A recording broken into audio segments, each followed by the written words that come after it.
Hello student, कल हमने आपको समझाया था ना, हिस्ट्री कलेक्शन मैंने आपको कल बता दिया था। तो आज हम आपको बताएंगे फिजिकल एग्जामिनेशन।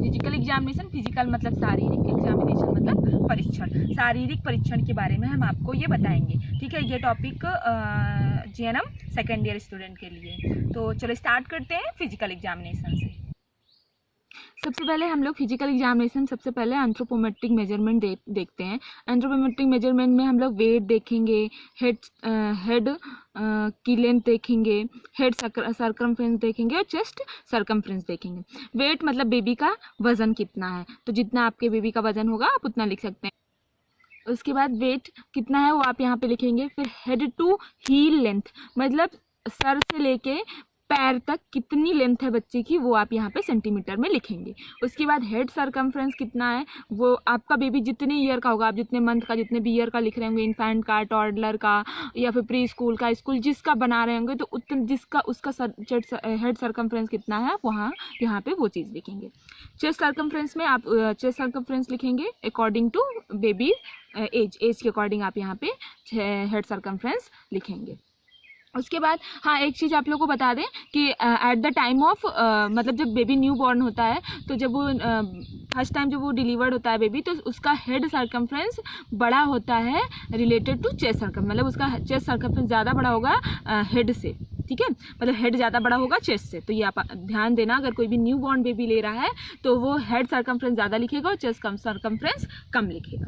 वैसे नॉर्मली 30 to 35 होता है और 33 to 35 होता है सर्कम, और चेस्ट सर्कम 31 to 33 सेंटीमीटर होता है। उसके बाद बच्चों नेक्स्ट आ जाओ वाइटल साइंस।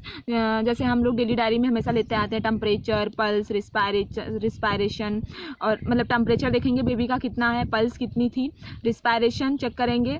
टेम्परेचर मतलब फीवर, पल्स मतलब नाड़ी दर, और रिस्पायरेशन मतलब श्वसन दर हम लोग चेक करेंगे। जनरल अपीयरेंस देखेंगे कि जो बेबी है वो कैसा दिख रहा है, उसका जनरली उसका फेशियल एक्सप्रेशन देखेंगे। तो अभी उसको डिसीज है तो वो अब नॉर्मल होगा, तो यहाँ पे आप अब नॉर्मल लिख सकते हैं। उसके बाद पोस्चर देखेंगे। पोस्चर मतलब उसका पूरा शरीर कैसा है, मतलब एक्टिव है, एक्सटेंडेड है या फिर लेजी है, जो भी आपको यहाँ पे लग रहा है वो आप यहाँ पे लिख सकते हैं। हमने यहाँ पे एक्सटेंडेड लिखा, लेकिन आप अपने फॉर्मेट में देख लेना कि आपको क्या लिखना है। उसके बाद नेक्स्ट है स्किन कलर।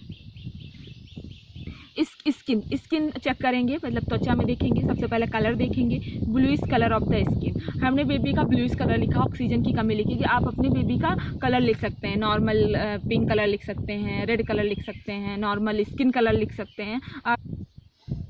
कलर में जैसे कि हमने यहाँ पे पिछले वीडियो में आप लोग देखना, हमने वहाँ पे वेंट्रिकुलर सेप्टल डिफेक्ट लिया था। तो वेंट्रिकुलर सेप्टल डिफेक्ट क्या है, कार्डियक डिसीज़ है। तो कार्डियक डिसीज़ में क्या होता है कि उसमें क्या था, उसकी डेफिनेशन में था जो हार्ट है वो पंप नहीं कर पा रहा है। तो नॉर्मली जब हार्ट पंप नहीं कर पाएगा तो उसकी स्किन जो होगी वो क्या हो जाएगी, ब्लू हो जाएगी। तो इसके अकॉर्डिंग हमने यहाँ पे bluish colour of the skin लिखा। लेकिन आप जो डिसीज़ कंडीशन ले रहे हैं उसके अकॉर्डिंग आप यहाँ पे लिखेंगे कि आपकी बेबी की स्किन कलर कैसी है। उसके बाद लैनिगो देखेंगे, present and disappear after 4 month. Lanugo check करेंगे कि प्रेजेंट है कि डिसअपेयर हो गया है। वैसे भी जो लैनिगो होता है वो 4 मंथ के बाद ख़त्म हो जाता है। अगर आपका भी 4 मंथ से ऊपर है तो आप यहाँ पे एब्सेंट लिखेंगे। उसके बाद मीलिया देखना है। मीलिया मतलब क्या होता है, छोटे छोटे दाने पड़ जाते हैं। कभी देखा होगा वाइट दाने पड़ जाते हैं बेबी के फेस वगैरह पे, तो वो चीज़ देखनी है कि प्रेजेंट है कि नहीं। अगर प्रेजेंट है तो लिखना है, नहीं प्रेजेंट है तो नहीं लिखना है। वर्निस कैसियोसा देखना है। न्यू बॉर्न बेबी है तो वहाँ उसको वर्निस कैसियोसा प्रेजेंट होगा, मतलब उसके पूरे बॉडी में क्या होगा, सफ़ेद कलर का आवरण होगा, सफ़ेद कलर का, तो उसी को हम लोग वर्निस कैसियोसा बोलते हैं। तो वो यहाँ पे एब्सेंट लिखेंगे। अगर न्यू बॉर्न है तो आप यहाँ पे प्रेजेंट लिखेंगे। Texture present in skin, texture देखेंगे कि टेक्सचर में उसका जो बेबी का जो मतलब स्किन है वो प्रेजेंट है कि नहीं है, ये सारी चीज़ें यहाँ पे लिखेंगे। रेसेस देखेंगे, रेसेस वगैरह एब्सेंट है प्रेजेंट है। अगर रेसेस हैं तो आप यहाँ पे प्रेजेंट लिखना, अगर नहीं है तो आप यहाँ पे एब्सेंट लिख सकते हैं। टर्गो देखेंगे, टर्गोर देखेंगे कि मतलब ड्राई स्किन है, सॉफ्ट है, या फिर मतलब ड्राई है, सॉफ्ट है, या फिर हार्ड है, कैसी भी आप यहाँ पे स्किन लिख सकते हैं।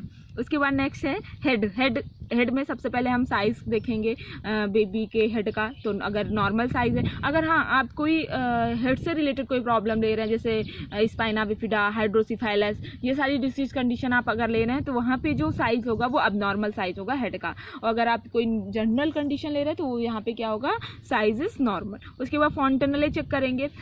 जो फॉन्टेनल 2 फॉन्टेनले होते हैं, एंटीरियर फॉन्टेनले और पोस्टीरियर फॉन्टेनले। आप लोगों को पता है पोस्टीरियर एंटीरियर फॉन्टेनले 1 to 2 ईयर्स में क्लोज होता है और जो पोस्टीरियर फॉन्टेनले होता है वो 6 मंथ में क्लोज हो जाता है। तो आप यहाँ पे लिखेंगे आपकी बेबी के अकॉर्डिंग फॉन्टेनले फ्लैट एंड सॉफ्ट है अगर न्यू बॉर्न है, अगर नहीं है तो लिख सकते हैं यहाँ पे फॉन्टेनले को क्लोज। Sutures are normal. और उसके बाद सूचर्स देखेंगे। सूचर्स क्या होते हैं, जो एक बोन को दूसरी बोन से कनेक्ट करते हैं, उसको हम लोग क्या बोलते हैं, सूचर बोलते हैं। तो आप यहाँ पे लिखेंगे सूचर नॉर्मल है कि अब नॉर्मल है, वो चीज़ आप यहाँ पे लिखेंगे। कापुट सक्सीडम और सेफेलोहेमाटोमा, ये एक हेड से रिलेटेड इंजुरी, हेड इंजुरी है दोनों। तो हेमाटोमा में क्या होता है कि ब्लड जो है वहाँ पे हेड में कलेक्ट हो जाता है। तो आप यहाँ पे लिखेंगे अगर कापुट सेफेलोहेमाटोमा प्रेजेंट है तो आप लिखेंगे, नहीं तो एब्सेंट। कापुट सक्सीडम में क्या होता है, भी एक हेड इंजुरी है, इसमें देखेंगे अगर कोई हेड इंजुरी है तो प्रेजेंट लिखेंगे, नहीं तो यहाँ पे एब्सेंट लिख देंगे।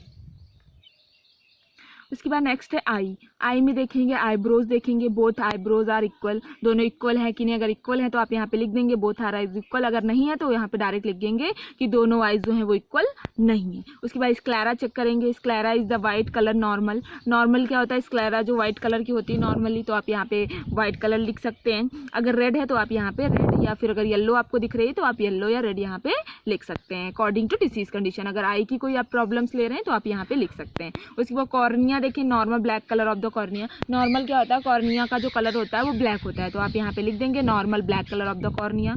कंजक्टाइवा देखेंगे, नॉर्मल कंजक्टाइवा, अगर नॉर्मल है तो लिखेंगे, वरना अगर रेड है, पिंक है, कुछ उसमें इंजुरी हो गई तो आप यहाँ पे लिख सकते हैं। आईलिड देखेंगे, नॉर्मल आईलिड इन आई। आईलिड देखेंगे, आईलिड का मतलब क्या होता है, जो ये ऊपर की जहाँ पे ये बरौनी होती हैं उसको जहाँ पे होती हैं उसी को हम लोग आईलिड बोलते हैं, तो वो देखेंगे नॉर्मल है आईलिड। उसके बाद प्यूपल देखेंगे, रिएक्टेड विद लाइट। क्या होता है, हम लोग बेबी के आईज में लाइट डालेंगे, तो अगर जैसे हम लोग लाइट डालेंगे अगर उसकी प्यूपिल डायलेट हो गई, मतलब बहुत ज़्यादा बढ़ गई, तो इसका मतलब क्या है, जो उसकी जो प्यूपिल है वो क्या कर रही है, रिएक्ट कर रही हैं। विजन देखेंगे, क्लियर विजन है कि नहीं उसका। अगर क्लियर है तो लिखेंगे, नहीं क्लियर है तो लिख देंगे अनक्लियर विजन। डिस्चार्ज वगैरह देखेंगे कि कोई डिस्चार्ज वगैरह तो नहीं होगा। अगर कुछ नहीं फाउंड हो रहा है तो डायरेक्ट लिखेंगे no any discharge found in eye. उसके बाद नेक्स्ट है ईयर में सबसे पहले हम लोग क्या देखेंगे, हेयरिंग कैपेसिटी देखेंगे कि उसको क्लियरली सुनाई पड़ रहा है कि नहीं। तो अगर उसको क्लियर सुनाई पड़ रहा है तो हम डायरेक्ट लिखेंगे क्लियर हेयरिंग इज क्लियर, या क्लियरिंग हेयरिंग। उसके बाद डिस्चार्ज वगैरह देखेंगे कि ईयर से कोई डिस्चार्ज वगैरह तो नहीं फाउंड हो रहा है। उसके बाद रिकॉलिंग ऑफ पिन्ना। उसके बाद इंस्टेंट रिकॉलिंग ऑफ पिन्ना, मतलब क्या होता है कि हम लोग बेबी के कान के पास जाके बोलते हैं तो उसके बाद वो क्या करता है, रिएक्ट करता है, चौंकता है। अगर रिएक्ट कर रहा चौंक। उसके बाद नेजल सेप्टम का मतलब क्या होता है, रिकॉलिंग ऑफ पिन्ना क्या होता है कि हम लोग बेबी का जो ईयर होता है ना उसको खींच के देखते हैं। अगर वो हम लोग का नॉर्मली हमने खींचा तो वो खींचता नहीं है, वो उसी जगह पे रहता है। लेकिन हम बेबी का जो ईयर होता है बहुत सॉफ्ट होता है, तो अगर हम उसको खींचेंगे ना तो वो धीरे धीरे पीछे जाता है, तो उसी को हम लोग बोलते हैं इंस्टेंट रिकॉलिंग ऑफ पिन्ना। उसके बाद नेक्स्ट देखते हैं नोज में डिस्चार्ज देखेंगे, अगर कोई डिस्चार्ज वगैरह फाउंड हो रहा है तो लिखेंगे, अगर नहीं फाउंड हो रहा है तो नो फाउंड। नेजल फ्लेयरिंग देखेंगे, नेजल फ्लेयरिंग का मतलब है अंदर की तरफ 2 हड्डियां होती हैं, तो उसमें देखेंगे दोनों के बीच में स्पेस है कि नहीं है, दोनों सटी हुई हैं कि नहीं। अगर ऐसा कुछ है तो या प्रेजेंट है या एब्सेंट है, तो अगर प्रेजेंट है तो प्रेजेंट लिख देंगे, एब्सेंट है तो यहाँ पे एब्सेंट लिख देंगे। नेजल सेप्टम देखेंगे, ये देखेंगे कि ये 2 होल में डिवाइड है कि नहीं। अगर 2 होल में डिवाइड है तो लिख देंगे नॉर्मल डिवाइडेड इनटू 2 पार्ट्स। उसके बाद माउथ एंड थ्रोट देखते हैं। माउथ में कलर ऑफ लिप्स देखेंगे, pink colour of lips, baby का जो कलर होगा वो पिंक होगा। अगर कोई दूसरा कलर है तो आप दूसरा कलर लिख सकते हैं। लिप्स देखेंगे कि जो ड्राई है लिप्स, या फिर ड्राई है या फिर नॉर्मल है, जो भी है वो आप यहाँ पे लिख सकते हैं। कलर ऑफ द टंग देखेंगे, नॉर्मल पिंक कलर की है आप लिखेंगे, अगर नहीं है कोई दूसरे कलर की तो आप यहाँ पे दूसरा कलर लिख सकते हैं। क्लेफ्ट पैलेट, क्लेफ्ट लिप देखेंगे, क्लेफ्ट पैलेट अगर एब्सेंट है तो लिख देंगे, क्लेफ्ट लिप अगर एब्सेंट है तो लिखेंगे, नहीं अगर प्रेजेंट है। अगर आप क्लेफ्ट लिप और क्लेफ्ट पैलेट ही नॉर्मली एक डिसीज कंडीशन ले रहे हैं तो आप यहाँ पे प्रेजेंट लिखेंगे। उसके बाद टंग देखेंगे, कोटेड टंग देखेंगे, जो टंग है वो कोटेड है मतलब डिहाइड्रेटेड है कि नहीं, अगर डिहाइड्रेटेड है तो यहाँ पे लिखेंगे कोटेड टंग या फिर डिहाइड्रेटेड टंग या फिर नॉर्मल टंग। उसके बाद ओरल थर्स देखेंगे, अगर ओरल थर्स जो होगा वो एब्सेंट होता है तो एब्सेंट लिखेंगे, प्रेजेंट है तो प्रेजेंट लिख देंगे। उसके बाद नेक में हम लोग क्या देखते हैं, रेंज ऑफ मोशन देखते हैं, मतलब नेक को जो है वो इधर उधर घुमा के देखते हैं, अगर वो रेंज ऑफ मोशन नॉर्मल है तो यहाँ पे हम लोग नॉर्मल लिख देते हैं। उसके बाद नेक्स्ट क्या देखते हैं, चेस्ट देखते हैं। चेस्ट में हम लोग क्या देखेंगे, शेप एंड साइज देखेंगे। नॉर्मल क्या होता है, नॉर्मल सिमेट्रिकल साइज होता है, तो अगर नॉर्मल साइज है तो लिख देंगे normal shape and size, symmetrical size. अगर कोई प्रॉब्लम है अनसिमेट्रिकल है तो आप यहाँ पे अनसिमेट्रिकल, किसी का चेस्ट निकला हुआ है बाहर की तरफ या अंदर की तरफ दबा हुआ है तो आप यहाँ पे लिख सकते हैं। ब्रेथ साउंड देखें, डिफिकल्टी इन ब्रीथिंग। अभी क्या है कि देखेंगे कि उसको जो साउंड ले रहा है, मतलब जो ब्रीथिंग कर रहा है, ब्रेथ साउंड कैसा आ रहा है, मतलब घर घर की आवाज़ आ रही है, हर साउंड आ रहा है। तो अगर ये ऐसी कोई साउंड, सांस लेने के टाइम पे कोई साउंड आ रहा है तो वहाँ पे हम लोग डिफिकल्टी इन ब्रीथिंग लिखेंगे। अब नॉर्मल साउंड लिखेंगे, कैसा साउंड आ रहा है वो आप यहाँ पे लिख सकते हैं। उसके बाद अपनिया प्रेजेंट, अभी हमारा क्या था कि वेंटिकुलर सेप्टल लिखे, हार्ट डिसीज था इसलिए हमने यहाँ पे अपनिया प्रेजेंट लिखा है। अपनिया मतलब क्या होता है कि ऑक्सीजन की कमी, एपनिया में क्या होता है कि जो सांस होती है उसका रुक जाना या फिर रुक जाना, उसे एपनिया बोलते हैं। तो हमारा वो डिसीज कंडीशन कार्डियक से रिलेटेड, तो हमने यहाँ पे लिखा present, apnoea is present. Strider क्या होता है कि रुक रुक के चलना या घर घर की आवाज़ आना, तो अगर आ रही है तो आप यहाँ प्रेजेंट स्ट्राइडर लिखेंगे, नहीं आ रही तो एब्सेंट स्ट्राइडर लिखेंगे। हर्ट मरमर, तो हर्ट से आवाज़ अगर आ रही है तो लिखेंगे प्रेजेंट, अगर नहीं आ रही है तो लिखेंगे एब्सेंट। उसके बाद नेक्स्ट देखते हैं ब्रेस्ट। अगर ब्रेस्ट में सबसे पहले देखेंगे स्वेलिंग, तो अब बेबी छोटा बेबी है तो अगर ब्रेस्ट में स्वेलिंग लिख देंगे direct, not present swelling in breast. Redness वगैरह देखेंगे, नॉट प्रेजेंट, अगर नहीं है तो नॉट प्रेजेंट, अगर है तो आप यहाँ पे प्रेजेंट लिख सकते हैं। डिस्चार्ज देखेंगे, अगर कोई डिस्चार्ज फाउंड हो रहा है तो लिखेंगे, नहीं हो रहा है तो नो एनी डिस्चार्ज फाउंड। उसके बाद शेप एंड साइज देखेंगे, नॉर्मल है तो नॉर्मल, अगर अब नॉर्मल कोई प्रॉब्लम है क्यों अब नॉर्मल वो यहाँ पे लिखेंगे। उसके बाद एब्डोमेन में सेम जैसे चेस्ट में साइज एंड शेप देखा था वैसे एब्डोमेन का साइज एंड शेप देखते हैं। अगर नॉर्मल साइज एंड शेप है तो आप लिखेंगे, अगर नॉर्मल नहीं है तो आप यहाँ पे लिख देंगे कि normal size and shape is अब नॉर्मल। क्यों अब नॉर्मल नहीं है, पेट में स्वेलिंग है या फिर गैस बनी हुई है, कुछ भी है वो आप यहाँ पे लिख सकते हैं, फूला हुआ है क्या है वो आप यहाँ पे लिख सकते हैं। अम्बिलिकल हर्निया अगर प्रेजेंट है तो लिखेंगे, हम आपको ऑलरेडी पढ़ा चुके हैं, डिसीज कंडीशन ही हम आपको अम्बिलिकल हर्निया की बता चुके हैं। तो अगर आपको प्रेजेंट है तो प्रेजेंट लिखेंगे, अगर एब्सेंट है तो एब्सेंट लिखेंगे। अम्बिलिकल स्टम्प, अगर स्टम्प जो अम्बिलिकल कॉर्ड होती है अगर वो हेल्दी है, उसमें कोई इन्फेक्शन नहीं, कुछ भी नहीं है तो आप यहाँ पे हेल्दी लिखेंगे। अगर इन्फेक्शन वगैरह है, कुछ भी है, गंदी है, कुछ भी है तो आप यहाँ पे लिख सकते हैं डर्ट इज फाउंड या फिर ऐसा कुछ भी। उसके बाद बबल साउंड सुनेंगे, अगर बबल साउंड नॉर्मल है तो लिखेंगे। अगर किसी का डिसीज कंडीशन डायरिया या फिर वॉमिटिंग ऐसा कुछ भी है रिलेटेड टू गैस्ट्रोइंटेस्टाइनल ट्रैक्ट है तो ये सारी चीज़ें क्या होंगी उसमें अब नॉर्मल होंगी। उसके बाद नेक्स्ट क्या है, बैक में हम लोग स्पाइन देखेंगे, नॉर्मल है, नो एनी अब्नॉर्मलिटीज। अगर स्पाइना बिफिडा वगैरह डिसीज कंडीशन तो डायरेक्ट यहाँ पे लिख देंगे अब नॉर्मलिटीज इज फाउंड लिखेंगे। एक्समिटीज में दोनों एक्समिटीज देखेंगे, अपर एक्समिटीज लोअर एक्समिटीज। अगर कोई अब्नॉर्मलिटीज फाउंड हो रही है अपर एक्समिटीज में तो लिखेंगे अब्नॉर्मलिटीज आर फाउंड, क्या प्रॉब्लम है वो आप लिखेंगे। उसके बाद लोअर एक्समिटीज में अगर कोई भी प्रॉब्लम है तो लिखेंगे, वरना नो अब्नॉर्मलिटीज इज फाउंड। फिर उसके बाद जेनाइटल यूरिनरी देखेंगे, फीमेल का, अगर आपका बेबी फीमेल बेबी है तो आप फीमेल लिखेंगे, अगर आपका मेल बेबी है तो मेल लिखेंगे। या अगर मेल का अगर ले रहे हैं तो यहाँ पे वजाइनल डिस्चार्ज लिख रहे हैं तो वहाँ पे मेल लेंगे तो आप यहाँ पे पेनिस डिस्चार्ज लिखेंगे, है कि नहीं। तो यहाँ पे हमारी बेबी जो हमने पहले लिया था हिस्ट्री कलेक्शन में वो फीमेल बेबी, तो यहाँ इसलिए वजाइनल डिस्चार्ज लिखा है तो no any discharge is present. Congenital abnormalities, अगर एम्बिगस जेनाइटिलिया वगैरह किसी को डिसीज कंडीशन मिल रही है, एम्फोसील वगैरह मिल रही है तो आप यहाँ पे लिखेंगे प्रेजेंट, वरना डायरेक्ट लिख देंगे एब्सेंट। उसके बाद लास्ट में रेक्टम देखेंगे, rectum anus, no any abnormalities. अगर डिसीज कंडीशन परफोरेटेड एनस, एस्पंग डिसीज या कोलोन डिसऑर्डर्स, अगर ऐसे कोई डिसऑर्डर्स हैं तो आप यहाँ पे अब्नॉर्मलिटीज फाउंड लिखेंगे। अगर रेक्टम से रिलेटेड कोई डिसीज कंडीशन है तो आप डायरेक्ट यहाँ पे लिख सकते हैं no any abnormalities in found in anus. तो सबसे पहले इसमें रिफ्लेक्सेस आते हैं बच्चों। रिफ्लेक्सेस मतलब क्या होते हैं, प्रतिक्रियाएं, बेबी की जो क्या प्रतिक्रियाएं की होती हैं। तो उसमें क्या होता है, मोरो रिफ्लेक्स होता है, टॉनिक नेक फ्लेक्शन होता है, स्टपिक एंड डांसिंग होता है, ग्रेस्पिंग होता है, ग्लैबुलर होता है और बिबिन्सिकी होता है।